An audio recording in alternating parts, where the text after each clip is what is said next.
Hello বন্ধুরা, সবাইকে স্বাগত জানিয়ে আজকের ভিডিওটা শুরু করছি।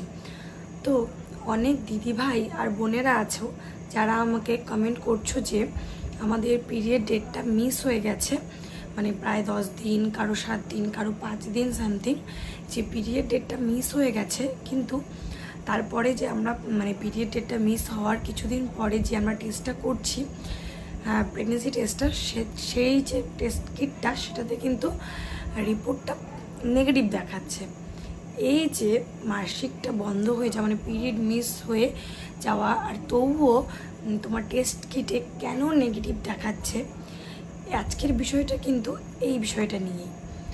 তো অনেকেই আমাকে বলছো যে তোমাদের সিমটমসগুলো কিন্তু প্রেগনেন্সির মতনই, মানে পিরিয়ড মিস হয়ে যাওয়ার পর যে সিমটমসগুলো তোমাদের দেখা যাচ্ছে সেগুলো কিন্তু আর্লি প্রেগনেন্সি যে সিমটমসগুলো থাকে সবার সেগুলোর মতন।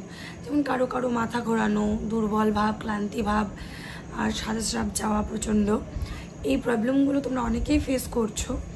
তো এই যে সিমটমসগুলো থাকা সত্ত্বেও, এই প্রেগনেন্সি রিলেটেড সিমটমসগুলো থাকা সত্ত্বেও পিরিয়ড মিস হচ্ছে, তা সত্ত্বেও যে টেস্ট কিটটাতে সেটাতে যে কেন নেগেটিভ দেখাচ্ছে, সেই বিষয়টা নিয়ে কিন্তু আজকে আমরা আলোচনা করব। তো পুরো ভিডিওটা দেখার অনুরোধ রইল, স্কিপ না করে পুরো ভিডিওটা দেখো। আশা করছি আজকের ভিডিওটা তোমাদের একটু হলেও কাজে লাগবে। আর সবাইকে বলবো, যারা আমার চ্যানেলে নতুন, আমার ভিডিও নতুন দেখছো, তারা প্লিজ চ্যানেলটিকে সাবস্ক্রাইব করে রাখবে। আর ভিডিওটা ভালো লাগলে অবশ্যই লাইক, কমেন্ট, শেয়ার করে অবশ্যই রাখবে। তো চলো আজকের ভিডিওটা শুরু করা যাক। আমাদের যেটা পিরিয়ড সাইকেলটা থাকে সেটা কিন্তু সবার এক হয় না। কারো 28 দিনের হয়ে থাকে, কারো 30 দিনের, কারো 32 দিনের, এরকম ধরনের কিন্তু হয়ে থাকে। ঠিক আছে, সেক্ষেত্রে কি হয়, আমরা অনেকেই যারা বেবি প্ল্যানিং করছি, ঠিক আছে, তারা কিন্তু আমরা মাস শেষে একটা আশায় থাকি যে হয়তো আমাদের এই মাসে আমরা কনসিভ করব, এই মাসে হয়তো আমাদের মানে কনসিভ করার একটা সম্ভাবনা থাকে। সেক্ষেত্রে কি হয়, দেখা যায় যে আমাদের পিরিয়ডটা কিন্তু মিস হয়ে গেছে। ঠিক আছে, মিস হয়ে যাওয়ার পর আমাদের যে সিমটমসগুলো রয়েছে সেটা কিন্তু মানে প্রি প্রেগনেন্সির মতনই, মানে প্রেগনেন্সির আগের যে সিমটমসগুলো থাকে তার মতনই দেখা যাচ্ছে। পেট ফোলা, মাথা ঘোরা, বমি বমি ভাব, অনেক সময় এই ধরনের সিমটমসগুলো দেখা যাচ্ছে। তখন আমরা কি ভাবি যে হয়তো ওই যে আমাদের যে পিরিয়ড মিস হয়নি, এটা হচ্ছে প্রেগনেন্সির কারণ, মানে প্রেগনেন্সির লক্ষণগুলো যেহেতু দেখা যাচ্ছে, সেক্ষেত্রে আমরা সেটাকে ভাবি যে হয়তো আমাদের কনসিভ হয়ে গেছে, সেজন্য এই মাসে পিরিয়ডটা মিস হয়ে গেছে।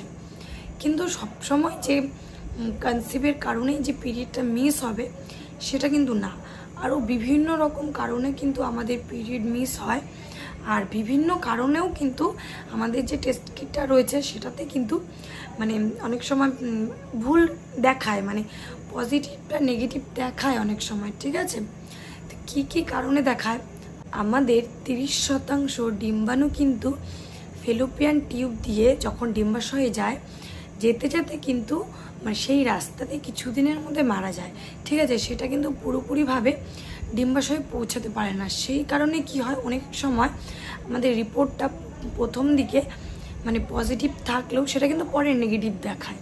ঠিক আছে, মানে আমাদের লক্ষণগুলো, সিমটমসগুলো প্রেগনেন্সির থাকলেও সেই যে আমাদের ডিম্বাণুগুলো রয়েছে যেটা পুরোপুরি গর্ভাশয়ে পৌঁছাতে পারেনি বাট ফার্টিলাইজ হয়ে গেছে, তখন আমাদের কনসিভের লক্ষণগুলো দেখা যায়। কিন্তু সেটা যে মানে যেতে যেতে যে নষ্ট হয়ে যায়, সেই কারণে আমাদের রিপোর্টটা কিন্তু পরবর্তীতে নেগেটিভ দেখায়। ঠিক আছে, এই যে রয়েছে লক্ষণগুলো দেখা যাওয়ার পরেও আমাদের যে পিরিয়ড চলে আসছে, এর কিন্তু আরও কিছু কারণ রয়েছে। ঠিক আছে, আমাদের কিন্তু অতিরিক্ত জল খাওয়ার কারণে, ঠিক আছে, অতিরিক্ত জল খাওয়ার কারণে ইউরিন পাতলা হয়ে যায়। পাতলা হওয়ার কারণে কি হয়, রিপোর্টটা কিন্তু নেগেটিভ দেখায়। তাই আমি সবাইকে বলবো, তোমরা যেদিন ভাবছো যে তোমরা ইউরিন টেস্ট করবে, সেদিন তোমরা ঘুম থেকে উঠে একদমই জল খাবে না। আর যদিও খেয়ে থাকো তাহলে কিছুটা কম পরিমাণ, যাতে তোমাদের ইউরিনটা পাতলা না হয় আর তোমাদের রিপোর্টটা যেটা রয়েছে সেটা যাতে সঠিক আসে। অতিরিক্ত স্ট্রেস কিন্তু আমাদের মানে কনসিভ না হওয়ার পেছনের আরেকটা বড় কারণ। আমরা যখন অতিরিক্ত স্ট্রেস নেই তখন আমাদের শরীর আর মন কোনোটাই কিন্তু কনসিভ হওয়ার জন্য প্রস্তুত থাকে না। সেই কারণে কি হয় যে আমাদের শরীরের ওভারিউটটা হতে ওভ্যুলেশনটা হতে কিন্তু অনেকটা দেরি হয়, ঠিক আছে। ওভ্যুলেশন না হওয়ার কারণে কি হয়, আমাদের পিরিয়ডটা অনেকটা দেরি করে হয়। দেরি হওয়ার কারণে আমাদের যে সিমটমসগুলো থাকে সেগুলো প্রেগনেন্সির সিমটমসের মতো দেখায়।